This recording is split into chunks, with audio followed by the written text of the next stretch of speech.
안녕하세요. 소개 좀 예, 부탁드립니다. 안녕하십니까. 이번에, 나는 편식주의자라는 에세이 시집을 낸 작가 김경진입니다. 네. 사실 저도 약간 편식이 있어요. 그래서 이 책 제목이 눈에 처음에 딱 띄었는데요. 제가 평소 좋아하는 음식 위주로 먹다 보니까 아이들도 제 입맛대로 먹게 두고요. 작가님의 그 편식주의자라는 글을 읽어보면 보약 같은 유혹에 굴복하는 편식주의자다. 이런 말씀이 있어서 평소 작가님의 생활과 어떤 관련이 있는지요? 음, 저는 한마디로 말하면 그냥 잡식성이라고 이렇게 이야기를 할 수 있는데, 뭐 음식을 특별히 가리거나 하진 않습니다. 근데 좀 미식가 취향이 있어서 맛있는 데를 많이 찾아다니는 편입니다. 뭐 주말이나 이럴 때, 그, 멀리에 있어도 맛집을 많이 찾아다니고, 그게 뭐 거의 습관화 돼 있는데, 이 책에서 말하는 그뭐 편식주의자라는 얘기는 어떤 음식에 대한 특별한 편식이 아니고 어떤 생각, 사람 이런 데에 집중을 해서 사람 사귈 때도 좀 가려서 사귀어야 되고 생각도 가려서 해야 되고 그런 내용들을 다룬 그 편식이라고 생각하시면 됩니다. 어쨌든 뭐 음식이든 사람이든 맛있어야 된다는 게 제 지론이고 항상 그 맛있게 살려고 맛도 내고 생각도 맛을 내려고 하면서 글을 쓰고 있는 그렇게 생각해 주시면 될 것 같습니다. 예, 법대를 졸업하시고요. 26에 시문학 신인 작가상, 28에 월간문학 신인상으로 문단에 나오셨어요. 이번 책에서는 어떤 건 시, 어떤 건 산문, 이렇게 좀 애매모호했어요. 이렇게 쓰신 이유가 있나요? 이런 질문에는 좀 제 이제 어떤 답답한 면도 좀 있고 해서 일단 대학 시절이죠. 그러니까 1993년도니까 제가 4학년 때인가 그랬는데 그때 이제 문학회 활동을 주로 하면서 법대는 다녔는데 법 공부는 거의 하지 않고 그냥 문학 공부를 주로 이제 많이 했습니다. 그래서 제가 이제 외대문학회 회장도 그때 이제 지내면서 이제 뭐 화평이라든가 그 동료들하고 이렇게 문학적인 어떤 모임들을 많이 하다가 우연한 계기에 이제 그 신문학의 그 신인상 모집을 보고 응모를 했는데 그게 됐더라고요. 그래서 그때 이제 처음 정식 등단을 하게 된 거죠. 그리고 재등단을 이제 월간문학 신인상 부분에 다시 한번 했고 그리고 나서도 이제 뭐 타이틀을 많이 좀 갖고 싶어가지고 그 신춘문예 부분에 많이 그 응모를 했습니다. 시부분에. 그래서 뭐 최종심에 제가 지금 기억나기로 한 네 군데까지 최종심에 올라갔는데 선정은 되지가 않았어요. 이제 그 직장을 어차피 또 가져야 되니까 그래서 이제 한동안 또 취직하기 위해서 열심히 노력해가지고 이제 직장을 잡아가지고 이제 들어가다 보니까 이제 문학보다는 이제 어떤 생활인이 돼야 되는 거잖아요. 가정도 이제 그때 꾸렸고 했기 때문에 경제적인 면도 이제 무시할 수 없고 그래서 이제 쭉 문학보다는 일을 많이 하면서 살아가고 있는 상황에서도 문학은 포기할 수가 없더라고요. 그래서 제 운명 같은 그런 것이기 때문에 그래서 꾸준히 이제 시는 계속해서 썼습니다. 쓰고 작품이 많이 모이니까 그거를 뭐 처음에 뭐 출간을 한번 해볼까. 그래서 이제 출판사를 처음 찾아간 게 작가정신인데 거기에서 첫 시집을 냈어요. 이제 30살의 사랑이라는. 그래서 그 책 이외에도 그 뒤로 6권을 시집을 더 냈습니다.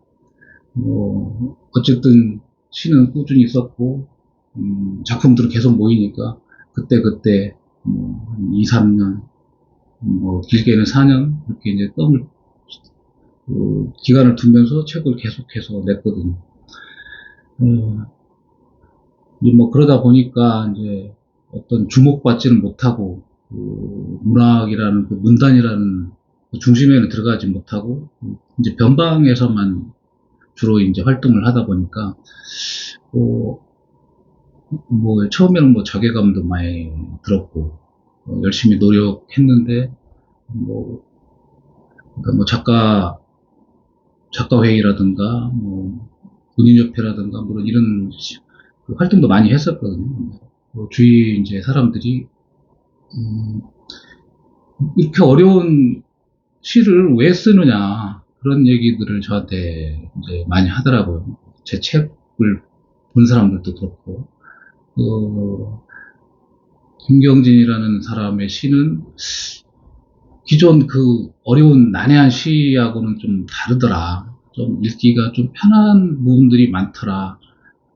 그런 얘기를 하더라고요. 그래서 그러면은 나는 나의 세계를 내가 쓸 수 있는 방향의 시를 기존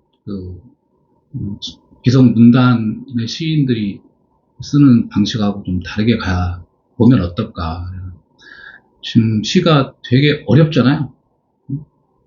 일반인들 읽고 이게 도대체 무슨 말인지 해석하고 문구 다시 보고 그러는 과정을 거쳐야 그래도 좀 감각이 있는 사람들이 이 시가 어떤 내용을 담고 있구나라고 이해를 하는데 요즘 사람들은 이제 그런 상황을 자체가 싫은 거죠. 그래서 시에서 멀어지고 시집 자체를 보지도 않고 그런 상황들이 이제 계속 되고 있고 저마저도 이제 예전에는 책장 가득 시집만 있었는데 이제 시집을 잘 안 보거든.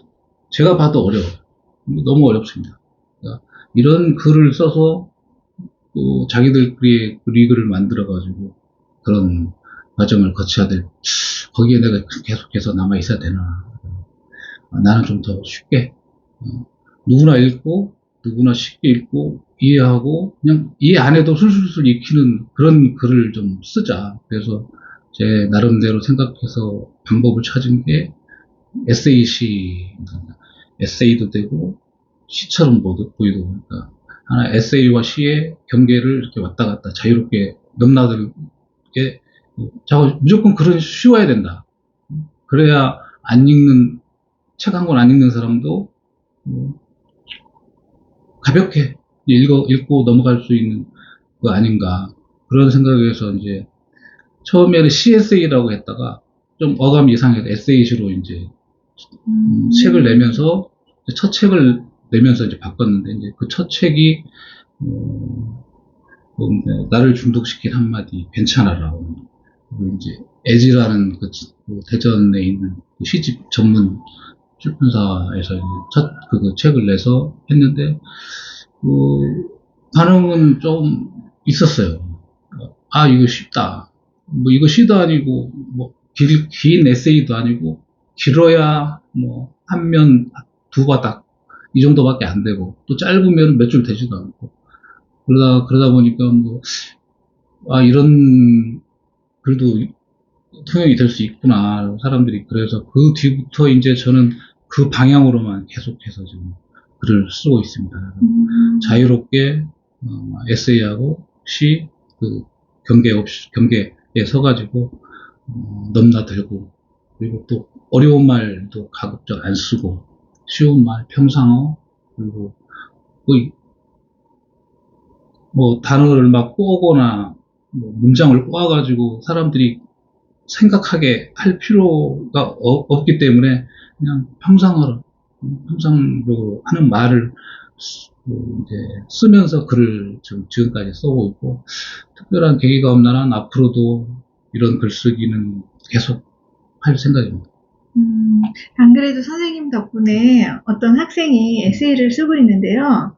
선생님 중간에 시 좀 써도 돼요? 이렇게 물어보더라고요. 그래서 그럼 섞어도 되지 이런 고정관념을 깨주셨어요. 네. 그래서 제가 이 책을 보여주면서 이런 작가님도 이렇게 쓰셨어 그랬더니 안심을 하더라고요. 에세이를 쓰다 보면 아이들이 중간에 시를 또 쓰고 싶은가 봐요.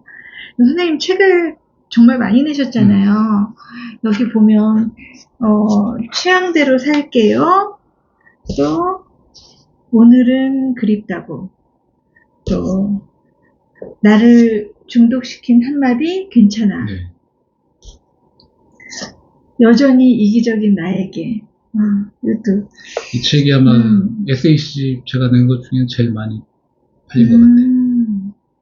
저도 좀 공감했어요. 그리고 너의 이름을 불러줄게. 네. 그리고 지금 가장 최근에 따끈따끈한 나는 편식주의자입니다. 이 책인데요. 글쓰기에 정말 진심이신데 글쓰기는 작가님께 어떤 의미인가요? 이제 글쓰기는 제 나름대로 이제 정의를 하다 보면은 제 이 책 나는 편식주의자입니다의 그 양력 부분의 첫 문장이 글짓기를 밥 짓는 것처럼 멈추지 않고 쓰고 싶은 사람이라는 그 첫 문장이 그렇습니다. 글쓰기는 저한테 그냥 어떤 일이 아니고 일상적인 그 생활이라고 그렇게 생각하고요. 거의 뭐 하루에 한 줄이라도 쓰지 않고 넘어가는 날은 거의 365일 중에 하루나 이틀이 있다고 그렇게 보시면 될 것 같습니다.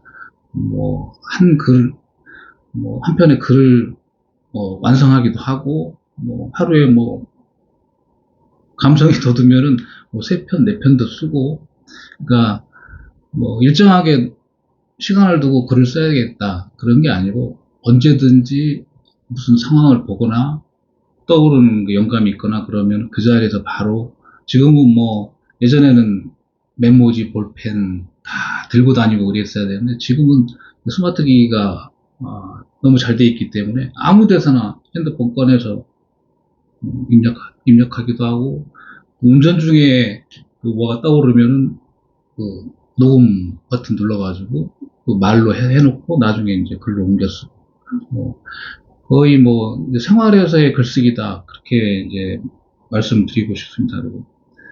그리고 마음이 좀 복잡하면 복잡한 이야기 그대로 쓰고, 즐거우면 즐거운 거, 슬픈 일 있으면 또 슬픈 대로, 모든 순간의 그 감정하고 생각을 그냥 글로 써낸다라고 이해해 주시면 좋을 것 같습니다. 하나의 저한테 글쓰기의 기본은, 어떤 삶의 시작이고, 생을 마감할 때까지의 맺음이다. 이렇게 좀 거창하지만 그렇게 좀 얘기하고 싶고요. 가지고 있는 재능 중에 유의미한 재능이 글쓰기다. 그러니까 내 글을 통해서 누군가 한 사람이라도 위로를 받고 수긍을 하고 그러면 그게 좋은 거 아니냐, 그런 생각을 갖고 있어요. 그래서 한마디로 그냥 쓰기 위해서 쓴다, 이렇게 좀 정의하고 싶습니다. 글 쓰는 거, 생각만 하는 것과 글로 옮겼을 때 어떻게 좀 심경의 변화가 있나요? 달라지나요? 제일 좋은 게 이제 글을 쓰고 나서 쓰면서도 그렇지만은 이제 글을 완결했을 때 그때가 이제 가장 마음이 편안해집니다. 그러니까 불편한 점이 있었거나 아니면 요즘 세태가 시끄럽잖아요. 그것도 이제 어느 정도 반영해서 드러나지 않게 이제 글 속에 집어넣기는 하는데, 이제 그런 부분들, 울분이 쏟았다든가, 분노했다든가, 흥분했다든가, 이런 감정들이 글을 쓰고 나서면은 많이 내려가고, 저 스스로가 글 쓰면서 위로를 받고 편안해지는 거죠. 그러니까 그렇기 때문에 이제 글쓰기를 놓을 수가 사실 없습니다. 많이 공감하고 있어요. 예. 생각도 정돈되고, 또 살아가는데 삶에 유의미한 도움은 되지 않을까요? 그렇죠. 예, 돈을 벌기 위한 작업만 하면 많이 가슴이 메마르는데 다시 물을 주는 작업 같아요. 이 책의 사장에요. 그립지 않은 날이 하루도 없었다, 이런 글을 쓰셨는데 그리움의 대상이 누구이신가요? 예, 제가 모든 책에 다 어떤 그리움, 그리고 이제 그리움을 넘어서는 어떤 사랑, 그런 얘기들이 다 한 장에 한 장이나 두 장에 이렇게 들어가 있는데, 사람들이 가정도 있고 이러는데 뭐 누가 그리운 거냐, 네. 누구를 또 사랑하는 거냐 이런 얘기들을 그 책을 보면서 하던데 제 글의 어떤 모티브, 원동력 이런 건 하나의 그리움이라고 지금 생각을 하는데 그리움의 대상은 뭐 특별하게 누구다라는 것보다는 그냥 지금 내 옆에 있는 사람, 아까 제 아내를 봤을 텐데 많이 이쁘죠. 네, 정말 미인이시어요. 예. 보고 있어도 미인대 출신이시죠? 미인대 출신은 아니고요. 보고 있어도 그립죠. 그리고 이제 뭐 예전의 시간들, 저하고 관계됐던 사람들하고의 시간들도 지나간 시간들도 그립고 앞으로 다가올 시간도 그립고 이제 뭐 일찍 돌아가신 아버지에 대한 그림도 있고 아버지 돌아가신 후에 어머니 혼자 오랜 시간 혼자 이렇게 지내보셨는데 그 어머니에 대한 안타까운 그림 그리고 불의의 사고라든가 좀 안 좋은 일로 먼저 간 친구들이 꽤 있거든요. 제 나이도 벌써 이제 50대 후반이니까 어떤 그들과의 이별에 대한 그리움 그리고 뭐 멀리 있어가지고 지금 자주 못 만나는 사람들 애들도 마찬가지고 그들에 대한 그리움 뭐 다 그런 그리움들이고요. 제일 마지막으로 한마디 하고 싶은 아까 저희 말티프 루이를 보셨는데 이놈이 정말 그립습니다. 회사에 나가서도 좀 떨어져 있기만 하면 보고 싶어 하고 제가 그러거든요. 저희 집사람이 오히려 그 강아지 루이한테 저를 질투를 자기보다도 더 루이를 사랑한다고. 네, 반려견과 함께 오셨어요. 네. 그래서 저한테는 어떤 그런 그리움들은 일정한 대상이 뭐 한둘로 정해져 있는 게 아니고 살아가는 것 자체 모든 시간이 다 그리움의 대상이다. 그렇게 좀 얘기를 하고 싶습니다. 갑자기 궁금해졌는데 그리움이 뭔가요? 뭘까요? 네. 그리움이라는 건 마음이 설레는 것도 있고 보고 싶은 감정을 뛰어넘는 어떤 기다림 어떤 사람에 대한 깊은 사랑, 애정 어떤 지나간 시간이나 다가올 시간에 대한 기대감 이런 것들이 그리움이라고 저는 정의를 하고 싶습니다. 사랑이 없으면 그립지 않으니까 결국 사랑의 또 하나의 작가님의 표현 방식 중에 하나네요. 그렇죠. 이별도 마찬가지고 그리움도 마찬가지고 그 저변에는 사랑이 이때 깔려 있는 거죠. 있어야 되는 거죠. 저 혼자 꽃이 된 사람은 없다. 그리고 매일을 무사히 사는 법, 그래도 상관없어. 이런 글이 젊은이들에게 위로가 될 거란 생각이 들었어요. 여러 글들이 다 경험에서 나온 글이라는 생각이 들었는데요. 뭐 글을 매일 쓰고 계시지만 혹시 어떤 루틴이 있으신지요? 이 책에서 저 혼자 꽃이 된 사람은 없다. 뭐 매일을 무사히 사는 법, 뭐 그래도 상관없어. 이 글들 말고도 이 장 속에 들어가 있는 대부분의 글들은 어떤 제 삶의 철학, 살아온 경험에 의해서 이제, 이런 삶을, 이런 시간을 살아가야 되겠다라는, 이제 그런 어떤 가치에 대한 이제 글들이 이제 대부분 그렇게 모여 있는데, 직장 생활 한 회사에 들어와서 지금 근무한 지가 올해 이제 30년인데요. 대부분 사람들이 30년 동안 한 회사에서 내가 근무했다 그러면 놀랍니다.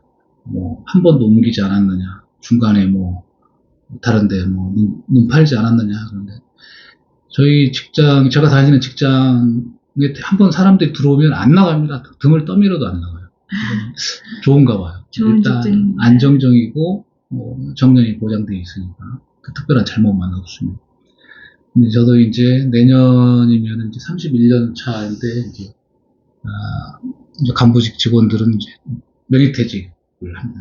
저도 이제 내년이면 명퇴를 해야 되는데, 여태까지는 이제 직장 생활하고 글쓰기를 병행하다 보니까, 한 곳에 정말 집중을 못했거든요. 직장 생활 하면서, 또 뭐 성취 압박감 많이 느낀 적도 있지만, 아무래도 그 직장이라는 게 어렵잖아요. 생활하다 보면. 그래서 많이 불평할 수도 있는 상황들이 많았었는데, 일단 명퇴하고 나서면은, 그때부터는 이제, 내후년부터는 오로지 제 시간이잖아요. 그리고 사람들이 노후 대책, 퇴직하고 나서는 뭐 하고 살 거냐. 이런 얘기를 많이 물어봐요. 이제 저도 이제 곧 나가니까. 그러면은 저는 일은 안 하겠다. 아무 일도 안 하겠다. 육체적인 일이든 정신적인 노동이든 그건 돈 벌기 위한 노동은 안 하겠다. 그러나 한 가지는 하겠다. 나를 위해서 오롯이 글쓰기에 집중하겠다. 나라고 생각을 합니다. 나에게서 시작해서 나에게로 돌아오는 것이 글쓰기의 제 루틴이다. 그렇게 이야기하고 싶습니다. 이제 앞으로 30년간 글쓰기에만 집중해서 살 수 있는 시간이 또 주어졌네요. 그렇죠. 그래서 정말 감사한 시간이겠어요. 그러니까 명퇴하고 직장을 떠나는 사람들은 되게 아쉬워하면서 떠나거든요. 근데 저는 지금 아쉬운 마음보다는 홀가분한 마음. 이제 내가 또 사장인 내 직장이 생기는 거 아니에요? 나라는 직장이. 그렇죠. 그리고 이제 같은 동반자가 옆에 있으니까 책은 꾸준히 낼 생각이니까. 또 이름 부자란 글을 보고요. 내 입에 떠오르는 정겨운 이름들은 무엇인가 이렇게 글을 읽으면서 제 생각도 좀 많이 하게 됐어요. 인맥 부자보다 이름 부자란 말이 너무 정겹더라고요. 사람들이 인맥은 좀 자랑하잖아요. 나 누구 알아? 그런데 그런 거 말고 그냥 순수하게 내 입에 떠오르는 이름들 어떻게 이런 글을 쓰시게 되었나요? 글쎄요. 그러니까 그냥 그 이름 부자란 글도 하나의 그리움이라고 보시면 될 것 같아요. 제가 여태 관계를 맺어왔고 앞으로도 관계를 맺어가면서 살아야 되는 사람들, 그러니까 그 사람들 이름을 한 번씩 이렇게 불러보면서 이것도 마찬가지로 어떤 제가 생각하는 그리움, 보고 싶음의 대상들이구나. 보면은 이름들은 많이 알잖아요. 친구들, 그냥 지나가다가 만난 사람도 명함 한 장 받으면 다 이름은 알고 있겠죠. 그런, 그냥 스쳐가는 인연 말고, 내가, 정말 이렇게 마음에 담고, 앞으로도 꾸준히 인연을 맺어가야 될 사람들에 대한 이름. 가끔 그런 이름들을 이렇게 한 번씩 불러보거든요. 그럼 가슴이 좀 따뜻해지기도 하고. 또 그 중에 좀 안 좋게 관계를 정리했던 사람도 그런 사람이 더 이름은 안 잊어먹잖아요. 그러면서 불러주면서 스스로 용서를 해주는 거죠. 그래서 인맥보다는 그냥 나는 이름 부자이고 싶다. 그런 글이라고 생각하시면 될 것 같습니다. 이 책의 그 마지막 글, 밥은 묵었는가? 서로가 서로의 생명을 걱정해주는 우리나라 정서가 좀 듬뿍 담긴 인사말인데요. 작가님 어린 시절은 어떠셨어요? 이 밥은 묵었는가라는 말 자체가, 어감 자체가 좀 반말 같잖아요. 제가 이제 고향이 전라도 중에서도 지금은 되게 장수촌으로 다 알고 있어요. 고추장 유명한데 아시죠? 순창. 순창에서도 더 시골로 들어가가지고, 유등면 건공이라는 데서 이제 태어났는데, 그 동네는 거의 좀, 규모가 좀 되게 커요. 아침에 나와서 딱 만나서 대면하면 첫 마디가 누구나 상관없이, 밥은 묵었는가? 이거거든요. 인사가. 능가가 또 올라가요. 네. 또 우리 동네만 그런 게 아니고 전라도에서는 지금도 능가라는, 밥은 먹었는가? 이런 능가라는 의미가 어떤 극존칭의 의미로 많이 쓰이고 있어요. 그래서 이제 밥은 먹었는가라는 얘기가 안부를 물어주는 거죠. 오늘 든든하게 밥은 먹고 시작해야 하는 거냐. 그리고 저녁까지도 밥 잘 먹을 수 있기를 바란다. 그때는 다 가난했거든요. 하루 세 끼를 밥을 다 못 먹었습니다. 밥은 하나의 내가 살아있다는 것을 증명하는 거고, 그리고 어떤 생명이잖아요. 밥을 못 먹으면 죽는 거 아닙니까? 사람이 살아가는데 이제 세 가지를 제일 잘해야 된다고 저는 생각하거든요. 일단 먹는 거, 그다음에 잘 배출하는 거, 잘 자는 거. 이 세 가지 중에 정말 하나라도 잘 못하면 거의 죽어간다고 보시면 되지 않습니까? 이 책은 작가님과 좀 이야기를 나누는 듯 했어요. 이런저런 이야기를 두런두런 나누는데 감추지 않고 진솔하게 이야기를 나누는 기분이랄까? 살면서 가장 고된 일과 행복한 일 하나만 들려주세요. 뭐 일어나는 모든 일에 제가 다 책임을 져야 되니까 고된 일이라는 게 대부분 일하고 연관이 되는 거예요. 그래서 회피할 수도 없고 무조건 뚫고 나가야 돼요. 그걸 또 내가 다 책임을 져야 돼. 이런 부분들이었거든요. 계속해서 제 집사람 얘기만 하면 입꼬리가 좀 올라가는 같이 만나가지고 지금까지 살면서 항상 자기보다는 나를 먼저 생각해서 일을 해주거든요. 뭐 음식도 그렇고 아침 나갈 때 옷 다 챙겨주고 들어오면은 또 갈아입을 다 바꿔주고 수건 날라다 주고 다리 아프다 그러면 와서 다리 좀 눌러주고 그래서 저희 집사람하고 지금 이렇게 사는 시간이 지금 가장 행복하다. 그리고 가장 큰 행복이세요. 네. 앞으로 또 남은 40년 그렇게 정답게 사셔야 되잖아요.